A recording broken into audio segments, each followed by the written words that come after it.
అందరికీ నా హృదయపూర్వక వందనాలండి. దేవుని వాక్యంలో నుండి లూకాసు వార్త 17వ అధ్యాయము. లూకాసు వార్త 17వ అధ్యాయం 32వ వచనం ఒకసారి చూడండి. లోతు భార్యను జ్ఞాపకం చేసుకొనుడి, తన ప్రాణమును రక్షించుకొనగోరువాడు దానిని పోగొట్టుకొనును, దాన్ని పోగొట్టుకొనువాడు దాన్ని సజీవంగా కాపాడుకొనును.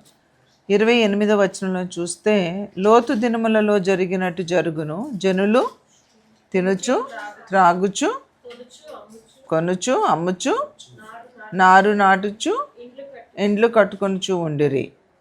అయితే లోతు సొదొమ విడిచిపోయిన దినమున ఆకాశం నుండి అగ్ని గంధకములు కురిసి వారినందరినీ నాశనము చేశాను. ఆ ప్రకారమే మనుష్య కుమారుడు ప్రత్యక్షమగు దినము జరుగును. సో మనుష్య కుమారుడు ప్రత్యక్షమయ్యే దినము ఎలా ఉంటుంది అనేది ఇక్కడ దేవుడు సూచనగా మనకి చెప్తూ ఉన్నారు. సో లోతు దినాల్లో ఏం జరిగింది అంటే, మనుషులు చక్కగా తింటున్నారు, తాగుతున్నారు, మంచిగా భోంచేస్తున్నారు, హాయిగా ఉన్నారు, కొంటున్నారు, అమ్ముకుంటున్నారు, రకరకాలుగా హ్యాపీగా ఉన్నారనమాట. అంటే దీని అర్థం ఏంటి అంటే, వాళ్ళకి ఏ చీకు చింత లేదు. దే ఆర్ సో హ్యాపీ, చాలా హ్యాపీగా ఉన్నారు.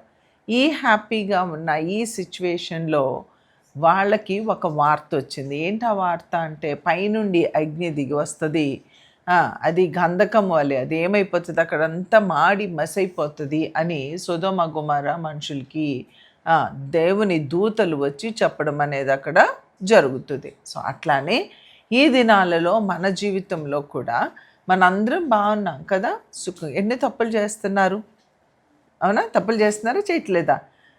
వాక్యం వింటున్నారు, మళ్ళీ తప్పులు చేస్తున్నారు, అబద్ధాలు ఆడుతున్నారు, మోసాలు చేస్తున్నారు, మీ చేతిలో మొబైల్స్ ఉన్నాయి, ఏ పడితే చూస్తూ ఉంటారు, ఎక్కడికి పడితే అక్కడికి వెళ్తూ ఉంటారు, ఏది పడితే అది మాట్లాడతారు కదా. ఇలా చూస్తూ ఉంటే ఒక ఫియర్ అనేది లేకుండా అయిపోయారు అనమాట. భయం అనేది లేదు మనుషుల్లో, దేనికి భయపడట్లే. ఎందుకో తెలుసా, దేవుని యొక్క కృప ఎక్కువగా ఉంది కదా.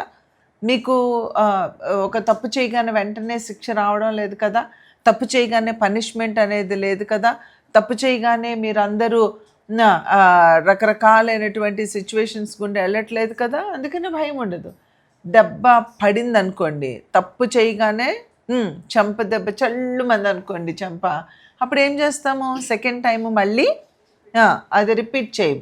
అట్లీస్ట్ నీకు లోపల నుంచి భయం లేకపోయినా బయట ఉన్న అమ్మ కొడుతుంది, నాన్న కొడతారు, టీచర్ కొడతారు, లేకపోతే పాస్టమ్మ కొడుతుంది, పాస్టర్ కొడతాడు, నేను తప్పు చేస్తే ఊరుకోరు అనే ఒక ఫియర్ అనేది ఉంటుంది.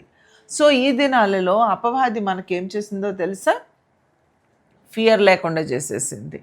అపవాది మనకి ఏమీ భయం లేదు. ఎందుకంటే గవర్నమెంట్ కూడా చెప్పేస్తుంది, ఏమని చెప్తుంది, పిల్లల్ని కొట్టొద్దు. బైబిల్ ఏం చెప్తుంది, బెత్తము వాడాలి, దెబ్బలు పడాలి. ఓకే, దెబ్బలు పడాలి. జోగారు చెప్తూ ఉండేవాళ్ళు, మాట వినకపోతే చెడ్డీ తీసి, ఆయన అలా చెప్పేవాళ్ళు, ఆ చెడ్డీ తీసి పిర్రల మీద గట్టిగా కొట్టండి అని చెప్పేవాళ్ళు. అర్థమైందా? జోగారు ఏం చెప్పారు, ఆయన చాలా పెద్ద పాస్టర్ గారు, మరి మీకు తెలుసో లేదో. ఓకే, అంత పెద్ద పాస్టర్ గారు ఆయన చెప్పింది, దేవుని వాక్యంలో ఏముందంటే, మాట వినకపోతే ఏం పడాలట, దెబ్బలు పడాలి. సో దెబ్బ అనేది అది మనిషిని ఒక క్రమములోనికి, ఒక మంచి మార్గంలోనికి అది నడిపిస్తుంది. అర్థమవుతుందా? సో దెబ్బ అనేది పడకుండా ఏం చేస్తున్నారంటే, అపవాది గవర్నమెంట్ ద్వారా ఒక రూల్ తీసుకొచ్చి పిల్లల్ని కొట్టొద్దు, స్కూల్లో పిల్లల్ని కొట్టొద్దు. ఎలా నాలెడ్జ్ ఇంప్రూవ్ అవుతుంది, వాళ్ళు ఎలా చదువుతారు, వాళ్ళు ఎలా ఉన్నత స్థితికి వస్తారు. ఇక్కడ కర్ణాటకలో అయితే మరీ ఘోరంగా పోర్షన్స్ అన్నీ తగ్గించి తగ్గించి తగ్గించి పాసింగ్ రేట్ ఏమో పెంచుతున్నారు, నాలెడ్జ్ అనేది తక్కువైపోతూ ఉంది, పోర్షన్స్ అనేవి తగ్గించేస్తూ ఉన్నారు. చూడండి, మనిషి ఒక భయము అనేది లేనప్పుడు దేవుని ఎడల భయం లేనప్పుడు, మనుషుల ఎడల భయం లేనప్పుడు మాట వినడము అనేది ఆగిపోతుంది. సో మాట వినకుండా ఉండే స్టేట్లో మనుషుడు అలాగా స్టాండ్ అయిపోతూ ఉన్నాడు అనమాట. అపవాది మనల్ని ఎవ్వరి మాట వినకుండా చేసేస్తుంది. చిన్న పిల్లలు సహితము కూడా మాట వినకుండా ఆగడము, ఎదురు చెప్పడము, తల్లేదనంటే చేయలేపి కొట్టడము, తండ్రి ఏమన్నా అంటే ఎదురు తిరగడము, పాస్టర్ గారు ఏదన్నా చెప్తే నీ చర్చికి కాకపోతే ఇంకో చర్చికి పోతా అంటము. ఇక్కడ ఎక్కడ చూసినా ఓకే స్కూల్లో కోప్పడుతున్నారు, ఈ స్కూల్ కాకపోతే ఇంకో స్కూల్కి వెళ్తాను. అంతేగాని ఒక భయము నేర్చుకుందాము, ఒక క్రమము నేర్చుకుందాము, ఒక మంచి గుణ లక్షణాలు నేర్చుకుందాము, విలువలతో కూడిన విలువైన జీవితాన్ని జీవిద్దాము అనే ఆ కామన్ సెన్స్ అనేది కంప్లీట్గా అపవాది మనిషిలో నుండి, ముఖ్యంగా మీలో నుండి అంటే యూత్లో నుండి ఆ యొక్క మాట వినే స్వభావమును తీసేశాడు. ఇక్కడే కాదు, ఈ మాట వినని స్వభావం ఎప్పుడు పుట్టింది? ఆదాము అవ్వలైనటువంటి వారు తినొద్దు అన్న పండుని తినడంతోనే మాట వినకుండా, అంటే డిజొబీడియన్స్, మాట వినని స్వభావము అది మనిషిలోనికి ఇంజెక్ట్ అయిపోయింది. ఒక పాము కాటేస్తే ఏమవుతుంది? పాయిజన్ అనేది, ఆ విషం అనేది మనిషి రక్తంలోనికి చొరబడిపోతుంది. అలానే అపవాది మనలో మాట వినని స్వభావమును వాడు ఇంజెక్ట్ చేసేసాడు. సో మాట వినకుండా అయిపోయాము. అక్కడ ఆదాము అవలైనటువంటి వారు దేవాతి దేవుని బిడ్డలుగా ఉండి దేవుని యొక్క మాట వినకుండా తయారైపోయారు. వారి సంతానమైనటువంటి మనము కూడా ఏం చేస్తున్నామంటే మాట వినకుండా తయారైపోయాం. కొంతమంది పబ్లిక్గా లేకపోతే డైరెక్ట్గా ఎదురు చెప్తారు, కొంతమంది విధేయతగా కనిపిస్తారు, అలాగే అంటారు, కానీ ఆ పని చేయరు. చేయమ్మా, చేస్తానండి, అది పని జరుగుతుందా? ఆ పని జరగదు. చూసారా, ఇలాగా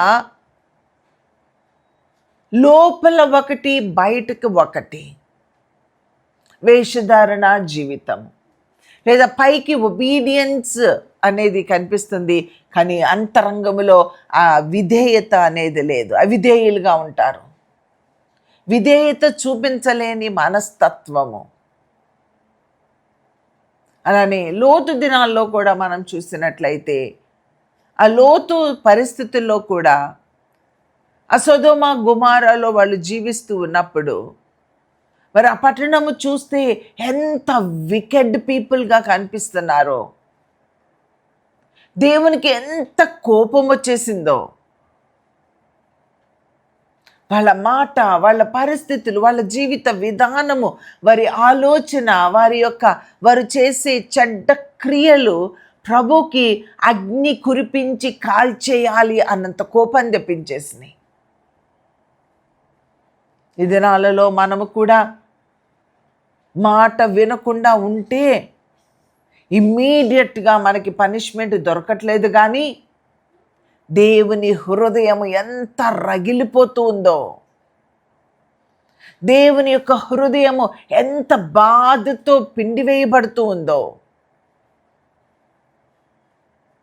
తల్లిదండ్రులకు తెలుసు, బిడ్డలు చెయ్యి దాటిపోయారు అన్నప్పుడు తల్లిదండ్రుల యొక్క మనస్సు ఎంత పిండేసినట్లయిపోతుందో. దైవ భక్తి కలిగిన తల్లిదండ్రులైతే చిన్న మాట వినకపోతేనే అరే ఏంటి నా బిడ్డలో ఇలాంటి స్వభావము కనిపిస్తుంది అని అల్లాడిపోతారు. అలాంటి స్వభావము మన బిడ్డలలో కనిపించకూడదు. అలా కనబడుతూ ఉన్నప్పుడు మనకి కంగారు వస్తుందా? మన బిడ్డలు ప్రార్థించినప్పుడు కంగారు వస్తుందా? మన బిడ్డలు వాక్యం చదవనప్పుడు మనలో కంగారు వస్తుందా? మాట విననప్పుడు కంగారు వస్తుందా? చేయొద్దన్న పని చేస్తూ ఉంటే అరే నా బిడ్డ ఏంటి ఇలా చేసేస్తున్నారు అని బాధ వస్తుందా? తల్లిదండ్రులుగా మన బిడ్డలు మన మాట వినకపోతే మన గుండె పిండేసినట్టు అయిపోతుంది. అంటే నువ్వు భక్తిగల తల్లివి. కొంతమంది తల్లిదండ్రులకు వారి బిడ్డలు మాట విననప్పుడు they don't know how to deal with them. మాట విననప్పుడు అగ్రెసివ్ అయిపోతారు. మాట విననప్పుడు గట్టిగా కొట్టేస్తారు. మాట విననప్పుడు మీ కోపాన్ని వాళ్ళ మీద చూపించేస్తారు. లేదా నీ భర్త కోపం, నీ భార్య యొక్క కోపం, నీ అత్తమామల కోపము, లేకపోతే వేరే వాళ్ళ మీద కోపం, నీ యొక్క బుద్ధిహీనత అంతా బిడ్డల మీద అది ఉగ్ర రూపము దాల్చి వారిని నువ్వు శిక్షించినప్పుడు వారిని నీ చేజేతులా నువ్వు కంప్లీట్గా వారిని పాడు చేస్తున్నావు. వాళ్ళు కంప్లీట్గా పాడైపోతారు. నువ్వు ఎందుకు కోపడుతున్నావో వాళ్ళకి అర్థం కాదు. నువ్వు ఎందుకు అంత కఠినంగా వాళ్ళని శిక్షిస్తున్నావో వారికి అర్థం కాదు. అన్ని దెబ్బలు తిన్న తర్వాత మా నాన్న ఎందుకు కొట్టాడు నన్ను అనేది వాళ్ళకి తెలియదు. నేను ఏం చేశానని కొట్టాడు అనేది తెలియదు. అది చేయకూడదు అనే ఆలోచన వాళ్ళకి రాదు. దాన్ని నువ్వు కొట్టినందువల్ల యూజ్ ఏంటి? నువ్వు అరిసినందువల్ల యూజ్ ఏంటి? This no use. So you have to counsel them. వాళ్ళని కూర్చోపెట్టుకొని నాన్న ఇది దేవునికి ఇష్టం లేని పని, ఇలా చేయడం వల్ల నీవు ఒక నరకం ఉందని, ఒక పరలోకం ఉందని, నరకము అంటే అపవాది మనల్ని నరకానికి తీసుకువెళ్తుందని, దేవుడు మనకు ఒక పరలోకాన్ని సిద్ధపరిచారు అని, ఇలా చేస్తే నరకంలోకి అపవాది తీసుకెళ్ళిపోద్దని, ఇలా చేస్తే ప్రభు మనల్ని పరలోకంలోనికి తీసుకువెళ్తారని వాళ్ళకి ఒక అవగాహన ఏర్పరచాలి. నీకు ఓపిక ఉండదు, నీకు ఓర్పు ఉండదు, నీకు సహనం ఉండదు, నీకు భక్తి ఉండదు, నీకు ప్రార్థన ఉండదు. ఇంకా నీ బిడ్డలకి ఏం నేర్పిస్తావు? మీలో కొంతమంది టీచర్స్ ఉన్నారు ఇక్కడ. The same thing it applicable to you. ఒక టీచర్గా నీ యొక్క స్టూడెంట్కి నువ్వు చెప్పవలసిన విధానం ఏమై ఉన్నది? అన్యులైన క్రీస్తుని ఎరగని, రక్షణ పొందని తల్లిదండ్రులకు, టీచర్స్కి, పాస్టర్స్కి, క్రీస్తుని ఎరిగిన వారికి, క్రీస్తు స్వరూప్యములో బ్రతకవలసిన బ్రతుకుతూ ఇతరులకు నేర్పించే వారికి ఉన్న తేడా అనేది చాలా డిఫరెన్స్ అనేది కనిపించాలి. భక్తి లేని తల్లిదండ్రులు, భక్తి ఉన్న తల్లిదండ్రులు ఒకేలాగా ప్రవర్తిస్తున్నారు. భక్తి లేని టీచర్సు, భక్తి ఉన్న టీచర్సు ఒకేలాగా ప్రవర్తిస్తున్నారు. భక్తి లేని పాస్టర్సు అంటే అబద్ధ ప్రవక్తలు, అబద్ధ బోధకులు, భక్తి ఉన్నవారు కూడా అలానే ప్రవర్తిస్తే then what is the difference అండి? దేవుణ్ణి ఎక్కడ మనం చూపిస్తున్నాము? పైగా మనకి ట్యాగ్ లైన్స్, నేను పాస్టర్ అమ్మనండి. నిజమే, పాస్టర్ అమ్మనే, కానీ బిడ్డల్ని పెంచడం చేత కాకపోతే, నేను టీచర్నండి, నేను హెచ్ఎంనండి, నేను ప్రిన్సిపల్నండి, కానీ బిడ్డల్ని ట్రైన్ చేయడం నీకు రాకపోతే, నేను అమ్మనండి, అమ్మతనం కోసం ఎంత కష్టపడి అమ్మ అనిపించుకోవడానికి ఎన్ని లక్షలు ఖర్చు పెట్టి అమ్మనయ్యానో తెలుసా అండి? అరే అమ్మతనంలో ఉన్న గొప్పతనం నీలో లేదు కదా. ఈరోజు మా పిల్లలతో మాట్లాడుతూ ఒక సందర్భాన్ని నేను వివరిస్తూ, అమ్మ అంటే నిస్వార్థము, అమ్మ అనే అర్థానికి సెల్ఫ్లెస్. కానీ ఫలానా పాప విషయంలో ఆ పాప జాబ్ను మానిపించి, లేదా ఆ పాప అంత చదివిన తర్వాత ఆ చదువుని ఆపేసి మా పిల్ల నన్ను చూసుకోవాలండి, మా పిల్ల బయటికి వెళ్ళదండి, మా పిల్ల జాబ్ చేయదండి, మా పిల్ల ఇలా అండి, మా పిల్ల అలా అండి అని అలా ఎలా ఆపగలుగుతారు? తల్లి అంటే, తండ్రి అంటే, అమ్మా నీకు సెలవు వచ్చినప్పుడు వచ్చి నన్ను చూసుకో నాన్న, ఫస్ట్ నీ కెరియర్ చూసుకో, ఫస్ట్ నీ లైఫ్ని చూసుకో. నేను ఇంకెంతకాలం ఉంటానమ్మా, ఇప్పుడో అప్పుడో పోయే వ్యక్తిని, ఎలాగోలా నేను మేనేజ్ చేస్తా, కానీ నీ లైఫ్ చూసుకో అనేది అమ్మ, అనేది నాన్న. కానీ అలా కాకుండా రివర్స్ మాట్లాడుతుంటే ఐ డోంట్ అండర్స్టాండ్. అమ్మ అంటే మనం ఎంత కష్టపడినా అరే నా బిడ్డ భవిష్యత్తు బాగుండాలి, నా జీవితం అయిపోయింది ఇక నా బిడ్డ జీవితం ఉంది ఇంకా. సెల్ఫ్లెస్గా దేవుడు అదే ప్రేమతో మనల్ని ప్రేమించారు. కాబట్టి ఒక్కసారి ఆలోచించండి, అపవాది ఎన్ని కోణాలలో మనలో ఉన్న విలువలను తీసేస్తున్నాడో అర్థం చేసుకోలేకపోతూ ఉన్నాము.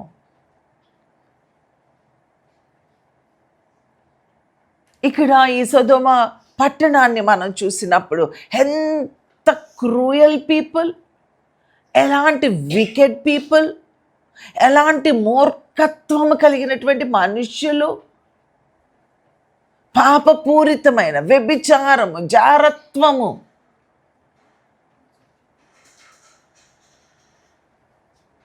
అలానే మగపిల్లలతో మగపిల్లలు పాపం చేయడం, ఆడపిల్లలతో ఆడపిల్లలు పాపము చేయడము, సృష్టికి విరుద్ధమైనటువంటి భయంకరమైన పాపములతో నిండిపోయిన ప్రదేశమే సొదొమ గొమొర్రా. ఈ దినాలలో ఫోనోగ్రఫీస్కి అడిక్ట్ అయిపోయినటువంటి వాళ్ళు, అందులో నుంచి బయటకు రాలేని వాళ్ళు, అందులో క్రీస్తు బిడ్డలమని చెప్పుకున్న వారు విక్టిమ్స్ అయిపోయి ఉన్నారు, బానిసలు అయిపోయి ఉన్నారు. పైకి బాగా కనిపిస్తూ అందులో ఇరుక్కుపోయిన వారు ఉన్నారు, బయటికి రాలేక. వివాహం అయిన వారు సైతము ఉన్నారు, మారు మనసు పొందిన వారు ఉన్నారు, ఇతరులకు చెప్పేవారు కూడా ఉన్నారు. అపవాది ఎలాగా మనుష్యులను, సొదొమ గొమొర్రా దినాలలో ఆ అపవిత్రత ఎలా ఉందో ఈ దినాలలో దానికి 1000 రెట్లు మించిన అపవిత్రత లోకంలో మనం చూస్తూ ఉన్నాం.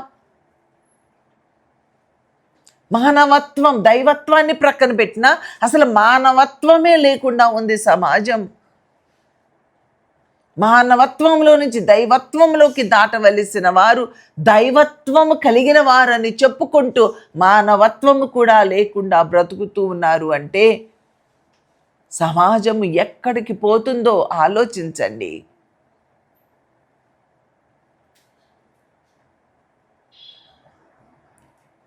అలాంటి సొదొమ గొమొర్రా దినాలలో పాపము విస్తరిస్తూ, పాపములో సంతోషిస్తూ, పాపములో జీవిస్తూ, పాపములో తింటూ, పాపములో త్రాగుతూ, పాపములో ఎంజాయ్ చేస్తూ అసలు మాకేం తక్కువ అనుకుంటున్న దినాలలో దేవుని దూతలు ప్రకటిస్తూ ఉన్నారు. ఆ దూతలతో పాపం చేయటానికి వెళ్ళిపోయారండి. విచిత్రం. ఆ దూతలతో పాపం చేయడానికి పిల్లల నుంచి వృద్ధుల వరకు వెళ్ళారంటే, ఆ సెక్స్ చూడకుండా వెళ్ళారు అంటే ఎలాంటి వికెడ్నెస్తో ఆ సొదొమ గొమొర్రా కనపడుతుందో ఆలోచించండి. ఆ సొదొమ గొమొర్రా దినాలలో మనము ఉన్నాము. అలాంటి భయంకరమైన వికెడ్ హార్ట్స్ కలిగిన వారు మీ హృదయాంతరంగంలో మీకే తెలుసు. Outside you are so perfect, but inside you are very imperfect. జాగ్రత్త. ఆ దినాలలో దేవుని దూతలు వచ్చి అక్కడ చెప్తూ ఉన్నారు, లోతు నీ అల్లుళ్ళు ఉన్నారు. అప్పటికి వాళ్ళకి ఐ థింక్ వాళ్ళకి ఇంకా పెళ్లి చేసుకోవడానికి సిద్ధంగా ఉన్నారు. వాళ్ళ అల్లుళ్ళను చూసుకున్నారు. వాళ్ళకి ఇంకా వివాహాలు చేయడమే మరి మిగిలి ఉందేమో. నీ అల్లుళ్ళను కూడా తీసుకొని రా అని ఉంటుంది. అక్కడ చూడండి, ఆదికాండము 19:12 చూస్తే, అప్పుడు ఆ మనుషులు లోతుతో, ఇక్కడ నీకు మరి ఎవరున్నారు? నీ అల్లుని, నీ కుమారులను, నీ కుమార్తెలను, ఈ ఊరిలో నీకు కలిగిన వారందరినీ వెలుపులకి తీసుకొని రా. నీ అల్లుని, నీ కుమారులను, నీ కుమార్తెలను ఊరిలో నుండి అందరినీ తీసుకొచ్చుకో అంటే అల్లుళ్ళు లేరు. మేబీ వివాహమైందేమో అల్లుళ్ళు అని మెన్షన్, కుమారులు కూడా ఉన్నారు అన్నమాట. కుమారులు వచ్చారా? రాలా. కుమారులు రాలా, అల్లుళ్ళు రాలా. వాళ్ళందరినీ తీసుకుంటే అల్లుళ్ళ దృష్టికి ఎట్లా ఉందంట, అది కింద ఉంటుంది 14 చివరిలో, ఎగతాళి చేసినట్లుగా ఉంటుంది. అంటే ఎలా ఉంటుంది? పైనుంచి అగ్ని పడిపోద్ది, మీరందరూ కాలిపోతారు, బయటికి రండి, వెళ్ళిపోదాం, పారిపోదాం, రండి అని చెప్తుంటే వాళ్ళకి ఎలా ఉందంటే అది ఎగతాళిగా ఉంది. ఈ దినాలలో మీకు ఎగతాళి అయిపోయింది. దేవుని వాక్యము ఎగతాళి అయిపోయింది. మాట వినమంటే ఎగతాళి అయిపోయింది. భక్తి చేయమంటే ఎగతాళి అయిపోయింది. ప్రార్థన చేయండిరా అంటే ఎగతాళి అయిపోయింది. ఇవేమీ పట్టించుకునే స్టేట్లో లేనేలేము అసలు. ప్రార్థన అంట, ఏం చేస్తాం ప్రార్థన? నాకు దేవుడు ఏం చేశాడని ప్రార్థన చేయను. బైబిల్ చదివే ఏమొచ్చింది? బైబిల్ చదివితే ప్రార్థన చేసా ఏమొచ్చింది నాకు? ప్రార్థన చేస్తే దేవుణ్ణి అది చేయమన్నా ఏం చేశాడు నాకు? దేవుణ్ణి ఇది చేయమన్నా ఏం చేశాడు నాకు? What is the use for me? దేవుని నుంచి నాకు ఏ లాభం లేదు, ఇంక దేవుడు ఎందుకు నాకు అని ఎగతాళి చేస్తూ ఉన్నారు. ఇంకా అప్పుడు దేవుని దూతలు త్వరపడి ఏం చేస్తారు? ఈ ఈ ఈ దోష శిక్షలో నువ్వు ఉండకుండా, నాశనం అయిపోకుండా రా లోతు, తొందరగా రావయ్యా, అగ్ని పడిపోతే కాలిపోతావు రా అని చెప్పి తొందర చేస్తుంటే లోతు గారు కూడా ఏం చేస్తున్నారు? తడవు చేసెను అని ఉంటుంది. అంటే సర్దుతూ ఉంటారు. త్వరగా రాని టైం అయిపోయింది అంటే ఇంకా సర్దుతారు. ఈ లేడీస్కి బాగా సర్దటం ఎక్కువ అలవాటు. ట్రైన్ టైం అయిపోతుందంటే అప్పుడు సర్దుతారు. ముందే తెలుసు కదా నీకు. బస్ టైం అయిపోయాక ఎందుకు సర్దుతావు? కొంచెం ముందే ఎందుకు సెట్ చెయ్యు? తడవు చేయడం అలవాటు. భక్తి చేయమన్నా తడవు చేస్తారు, ప్రార్థన చేయమన్నా తడవు చేస్తారు, బైబిల్ చేయమన్నా డ్రాగ్ చేస్తూనే ఉంటారు. ప్రతిదానికి లేట్ చేయడమే తడవు చేయడం అంటే, లేట్ చేయడం. సో ప్రతిదాని చర్చ్కు టయానికి వస్తారా? అస్సలు కుదరదు మనకి. వర్క్కి తొందరగా వెళ్తారా? నా అలాంటి ప్రిన్సిపల్స్ ఉంటే తొందరగా రారు. మూర్ఖులు ఉంటే అప్పుడు వెళ్తారు. దయగలిగిన వాళ్ళు ఉంటే వెళ్ళరు టయానికి. కఠినమైన పాస్టర్ ఉంటే తలుపులు కట్టేస్తే అప్పుడు వెళ్తారు, లేకపోతే ఆమెను చెప్పే ముందు వెళ్తారు.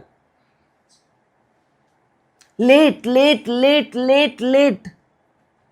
మీకు తెలుసో తెలీదో, లేటుగా నడిచే నీ బండి పరలోకానికి తలుపులు తీసిన తర్వాత ప్రయాణం వెళ్ళి అప్పుడు వెళ్తావు. తలుపు తీయబడదు నీకు. ప్రతి దానికి టైంకి వెళ్ళడం నేర్చుకోండి.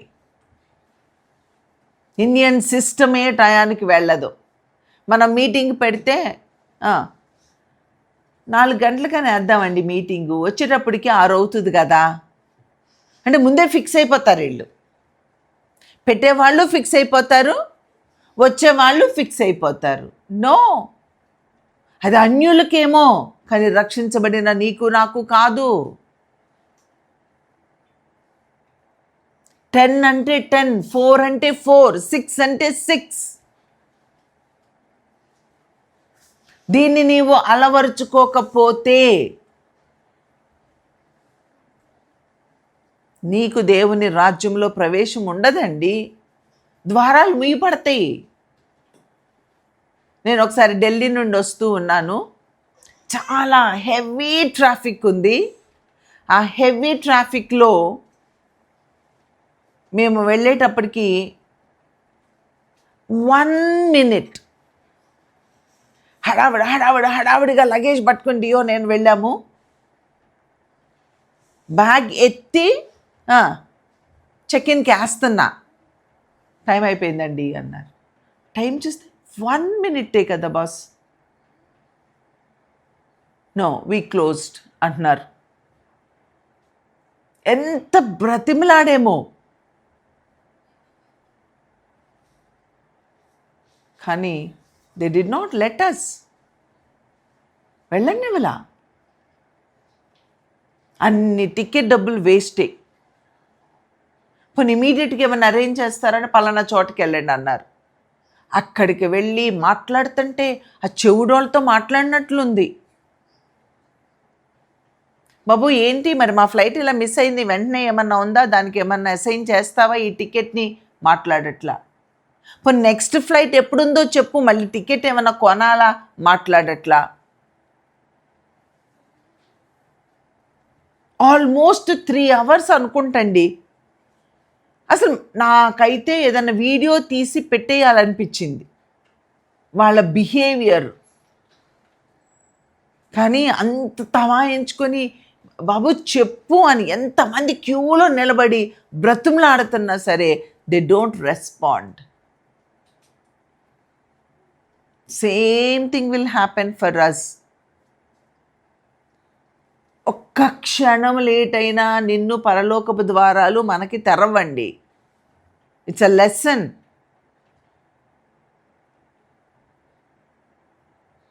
చర్చ్ ద్వారాలు తెరవబడతాయేమో, అర్థమవుతుందా? పాస్టర్ గృహాల ద్వారాలు తెరవబడతాయేమో, మీటింగ్ ప్లేస్ ద్వారాలు తెరవబడతాయేమో, ఇంకేవేవో ద్వారాలు తెరవబడతాయేమో, కానీ పరలోకపు ద్వారాలు నువ్వు ఆలస్యం అయితే అవి తెరవబడతాయా?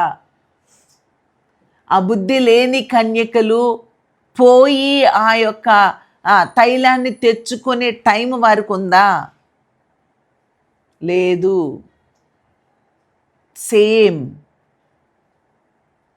వాక్యం వింటున్నాము, వాక్యం చదువుతున్నాము, వాక్యము మనకి తెలుసు, బట్ అయినా వాట్ ఈస్ ద యూజ్? టయానికి రావడం నేర్చుకోండి. Love in action fellowship church, time అంటే టైం. ప్రతి ఒక్కళ్ళు అదే టైంకి అక్కడికి వచ్చి పడిపోవాలి. మారు మనసు పొందని వారు, క్రొత్తగా రాని వారిని ప్రక్కన పెడితే, మారు మనసు పొందిన ప్రతి ఒక్కరూ కూడా షార్ప్ టయానికి అక్కడ అడుగు పెట్టండి.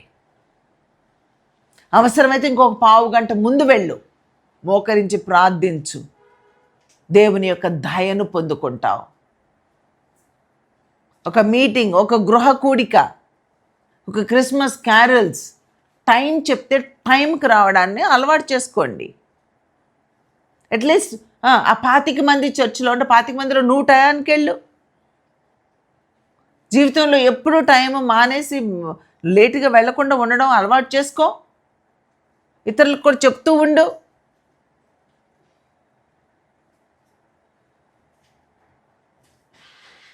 ఇక్కడ లోతు తడవు చేశాడు, అయినా ఇక్కడ దేవుని కృప చూపించాడు, కానీ పరలోకానికి ద్వారాలు తెరవు.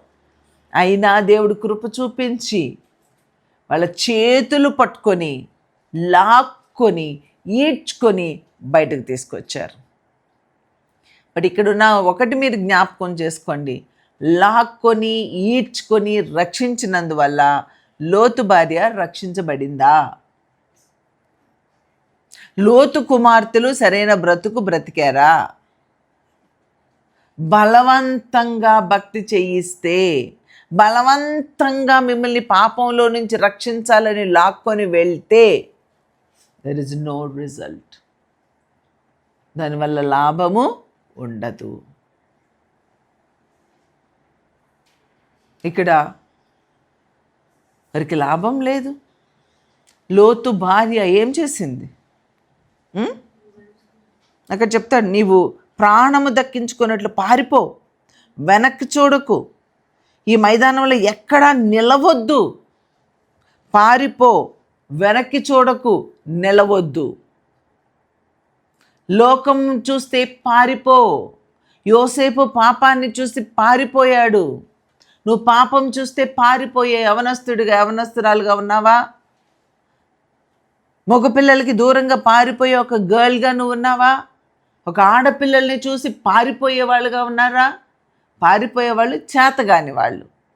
సో దేవుని యందు భయభక్తులు కలిగిన వాళ్ళు లోకములో చేతగాని వాళ్ళలాగా బ్రతకాలి. పారిపో, వెనక్కి చూడొద్దు, అంటే నీ మైండ్ దాని మీద ఉంచొద్దు.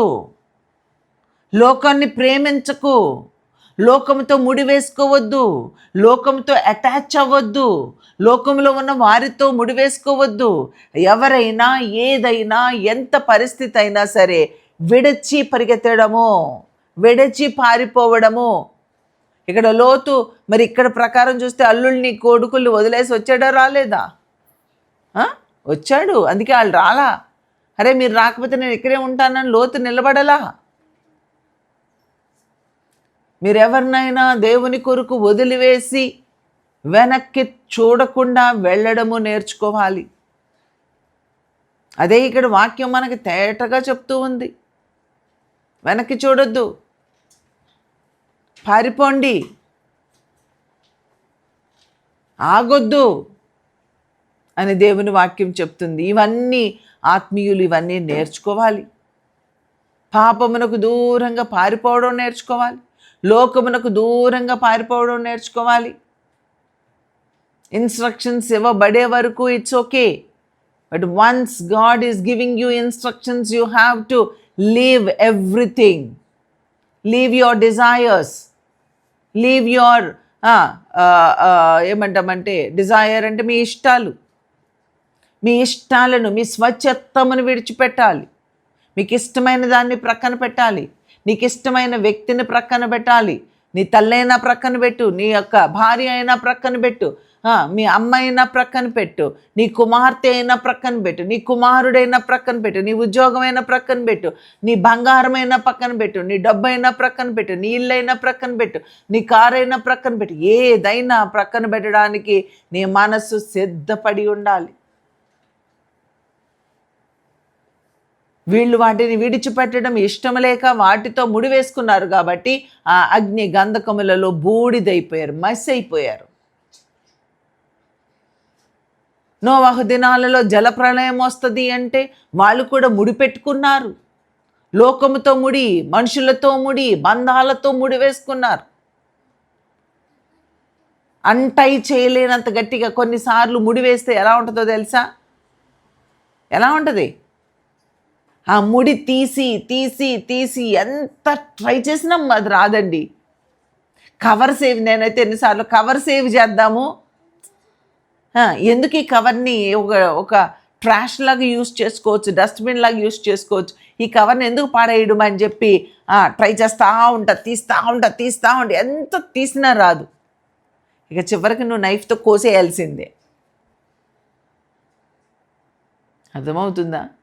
నువ్వు అలా ముడి వేసుకుంటే, వదలరాని ముడి వేసుకుంటే, నీ ఇష్టాలతో ముడి వేసుకుంటే అసలు కాంప్రమైజ్ అవ్వరండి కొంతమంది. పర్లేదులే తిను, నేను తిన్నాను. వదిలే పాప, నేను వదలను.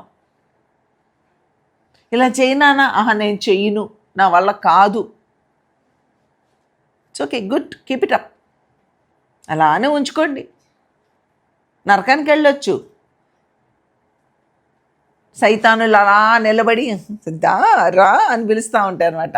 వెళ్ళండి, నో ఇష్యూస్. స్వచ్ఛతమును విడిచిపెట్టడం నేర్చుకోండి. ఇక్కడ లోతు దగ్గర మనం చూస్తే లోతు కుమారులు, లోతు అల్లుళ్ళు, లోతు కుమార్తెలు, లోతు భార్య. ఆ కుమారులు అల్లుడేమో బయట ఉన్నారు, ఇక్కడేమో కూతుళ్ళు, వీళ్ళు అక్కడేమో వాళ్ళు సొదొమ గుమారలో ఉన్నారు. వీళ్ళు సొదొమ గుమార విడిచి వచ్చినట్లుగా కనపడ్డారు, కానీ వాళ్ళు ముగ్గురు హోప్లెస్.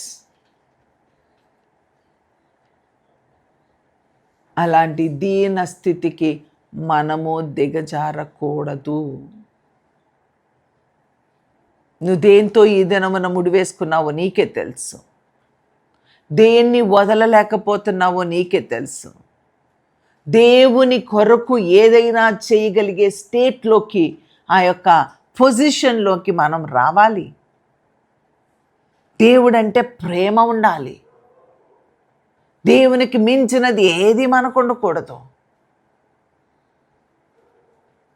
అలాంటి వారు దేవుడు దీవించలేడండి. దేవుడి చిత్తానికి విధేయత లేని వారు దేవుని బ్లెస్సింగ్స్ కోసం ఎదురు చూస్తారేమో కానీ why God is not blessing you? Do you know? You can't leave your will. నీ చిత్తమును విడవలేవు కాబట్టి దేవుడు నీకు ఏ సహాయము చేయరు. దేవుడు ఏం చేశాడని దేవుడు నాకు అంటారు మళ్ళీ. దేవుడు చేయమన్నది నువ్వు చెయ్యవు. ఫర్ ఎగ్జాంపుల్, ఒక బాటిల్ ఉంది, ఆ బాటిల్ నిండా నీళ్ళు ఉన్నాయి. నేను అంటున్నాను, పాప ఆ నీళ్ళన్నీ వంపేసాయి తల్లి, దాని నిండా నేను పాలు పోసిస్తాను అంటున్నా. నువ్వు అంటావు నాకు పాలు ఇవ్వు కానీ ఈ నీళ్లు వంపను. Then how can I give? నువ్వు ఇంటికి వెళ్ళిపోయి మళ్ళీ మీ అమ్మతో అంటున్నావు నాకు ఆంటీ పాలు వాళ్ళందరికీ ఇచ్చింది.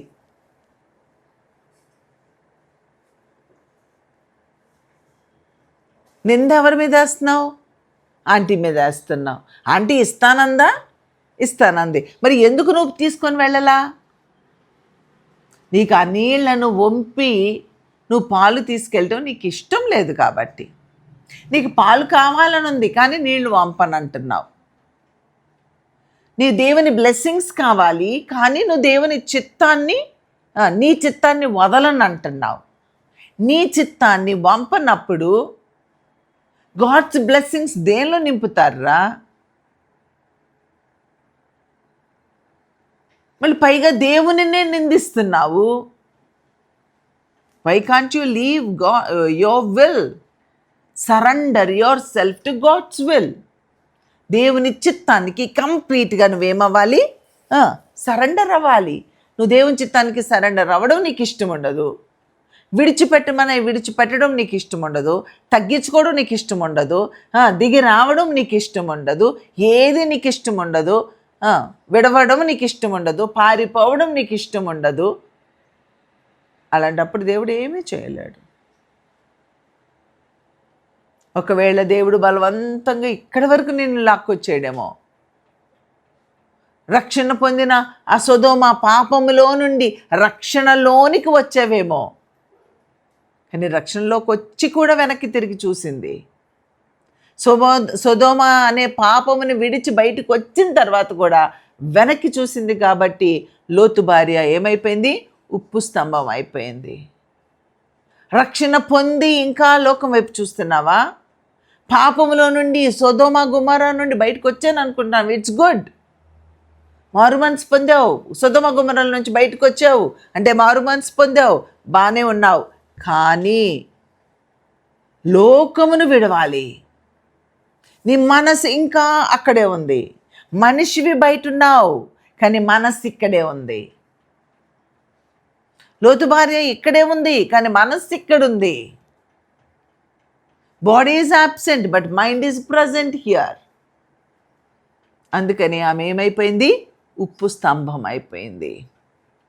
ఈ దినాలలో క్రైస్తవ లోకం ఎలా ఉంది అంటే, ఈ దినాలలో భక్తి చేసేవాళ్ళు ఎలా ఉన్నారంటే, మేము సొదొమ గుమరాలో లేము అనుకుంటున్నారు. మేము భక్తి గుంపులో ఉన్నాము అనుకుంటున్నారు. కానీ వాళ్ళు ఉన్నారు. సొదొమలో మాడి మసైపోయిందా? లేదు. సొదొమ బయట ఉంది కానీ ఎలా ఉంది? మనిషిగా ఉందా? ఉప్పు స్తంభంగా ఉందా? ఉప్పు స్తంభంగా ఉంది. నువ్వు భక్తిలో ఉన్నాను అనుకుంటున్నావు, ఉప్పు స్తంభంగా ఉన్నావు మై డియర్. ఉప్పు స్తంభం దేనికి ఉపయోగపడుతుంది? భక్తిలో ఉన్న మనము ఆ స్టేట్లోకి వెళ్ళిపోయాం. అది ఇంకా అర్థం కావట్లే మనకి.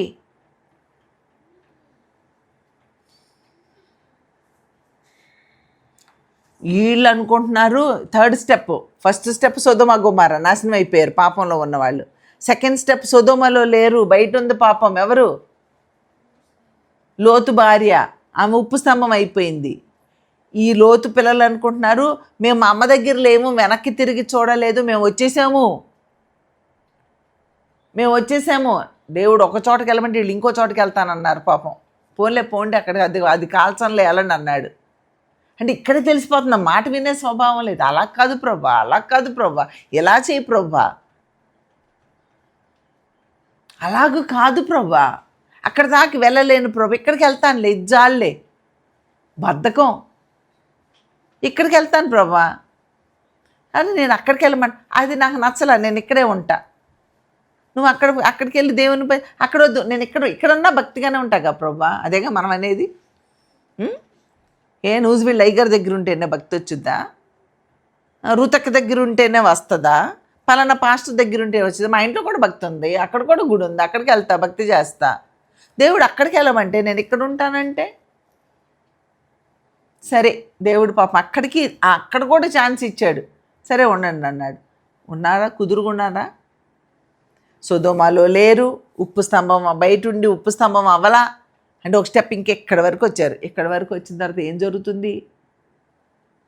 సొంత తండ్రితోనే పాపం చేసిన దుర్మార్గమైన స్త్రీలుగా వాళ్ళిద్దరూ మిగిలిపోయారు. ఎంత భయంకరమైన ఆ యొక్క జనరేషన్ వాళ్ళలో నుంచి వచ్చింది. మోయాబీలు, అమ్మోనీయులు వాళ్ళలో నుంచి వచ్చారు. ఎంత క్రూరమైన మనుషులు. ఆలోచించండి. ఇక్కడ లేము, బాగానే ఉన్నాము అనుకుంటున్నాం, ఇక్కడ ఉప్పు స్తంభం అయిపోతున్నాం.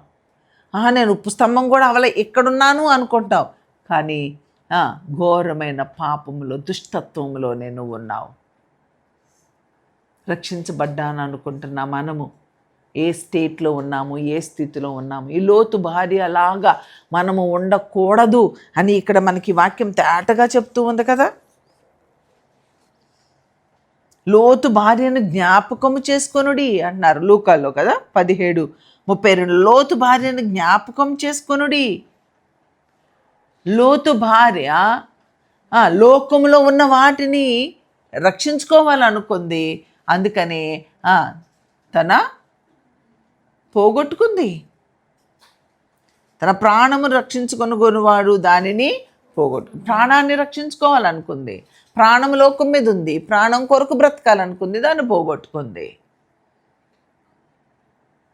దాన్ని పోగొట్టుకుంటే నువ్వు బ్రతుకుతావు, దాన్ని రక్షించుకోవాలనుకుంటే నువ్వు చనిపోతావు. That is what this is today's lesson for us. Lot భార్యను జ్ఞాపకం, భక్తి చేసే ప్రతి ఒక్కరూ లోతు భార్యను, లోతు కుమార్తెలను జ్ఞాపకం చేసుకోండి. లోతు భార్య సొదొమలో నుండి రక్షించబడింది, కానీ ఉప్పు స్తంభం అవ్వకుండా ఉండలేకపోయింది. లోతు కుమార్తెలు ఉప్పు స్తంభం అవ్వలేదు, కానీ పాపులుగా అక్కడ వారి సంతానము ఎంత దుష్ట సంతానముగా కనబడుతూ ఉన్నదో. రక్షించబడ్డాము అనుకుంటూ కూడా ఎంకను లోకమును విడవని మనస్సు, డిజొబీడియన్స్, మాట వినని స్వభావము, లోబడలేని స్వభావము, ఎళ్ళమన్న చోట ఎళ్ళలేని స్వభావం, ఉండమన్న చోట ఉండలేని స్వభావము, చేయమన్న పని చెయ్యలేని స్వభావము, స్వచిత్తాన్ని విడిచిపెట్టలేని స్వభావము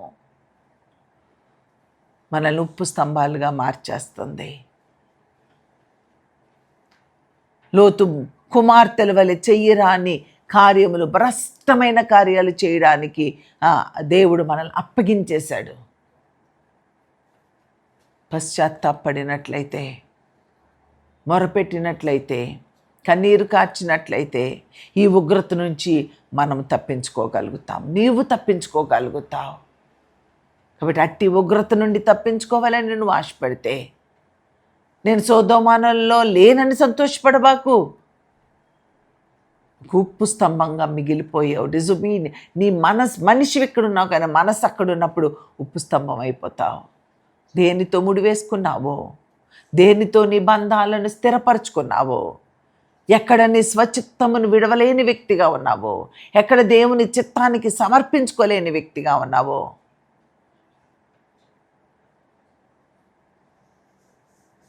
యెషయాతో అనుకుంటా దేవుడు చెప్తాడు, బట్టలు లేకుండా చెప్పయ్యా ప్రవచించండి. అసలు ఎట్లా సాధ్యమవుతుందండి?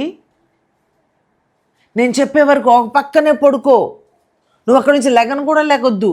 అసలు ఎన్ని రోజులు కదలకుండా ఒక పక్కే పడుకోవడం అంటే ఇస్ ఇట్ పాసిబుల్? అరే దేవుని బిడ్డలు దేవుని చిత్తానికి ఎలా విధేయత చూపించారండి.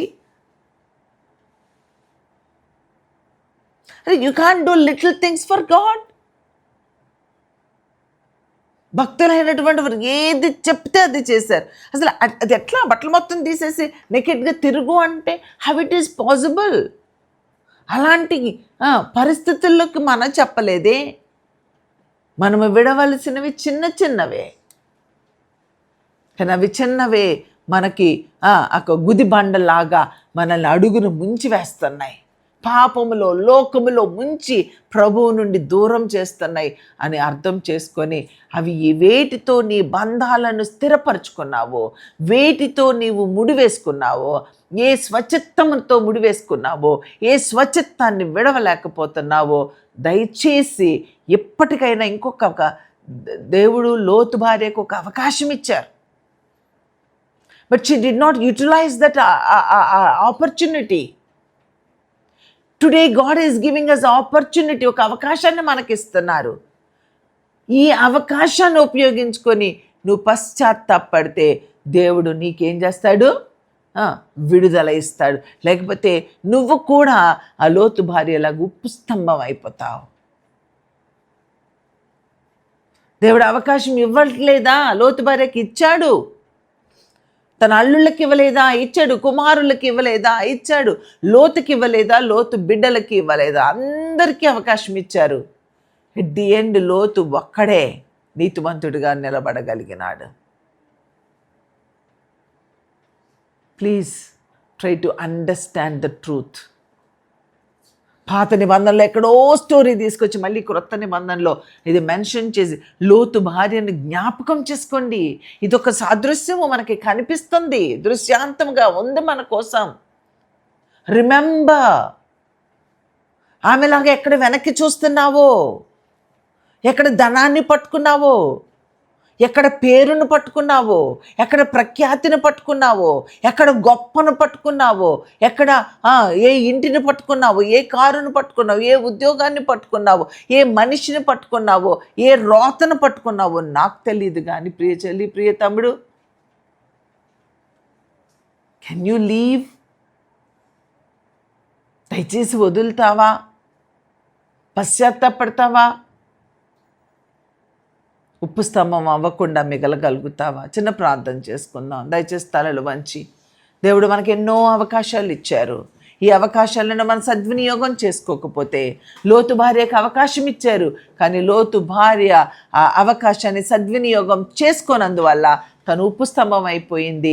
అలానే నీవు నేను కూడా దేవుడు ఇచ్చిన అవకాశాన్ని ఉపయోగించుకోకపోతే, నీ యొక్క దేనితో నువ్వు ముడివేసుకున్నావో దాని బంధకాలు ఈ దినమున నువ్వు తెంపుకోకపోతే, దేవుని ఆత్మ నిన్ను దర్శించి పౌలు శీలలు ఆ యొక్క చెరసాలలో బంధించబడినప్పుడు ఆ యొక్క భూకంపము వచ్చి చెరసాల ఆ పునాదులు కదిలింపచేసి ఆ సంఖ్యలను విడిపించినట్లుగా దేవుని ఆత్మ నన్ను దర్శించాలి అని ప్రార్థన చేస్తావా? ఆ బంధకాలు తెగిపోవాలని ప్రార్థన చేస్తావా? నీ స్వచిత్తము నీ నుంచి విడుదల పొందాలి అని ప్రార్థన చేస్తావా? అలా ప్రార్థించినట్లయితే దేవుని ఆత్మ కార్యము ఈ దినము, ఈ క్షణము, ఇప్పుడే, ఈ సమయంలోనే నీ జీవితంలో జరుగునుగాక. ప్రార్థన చేసుకుందాం.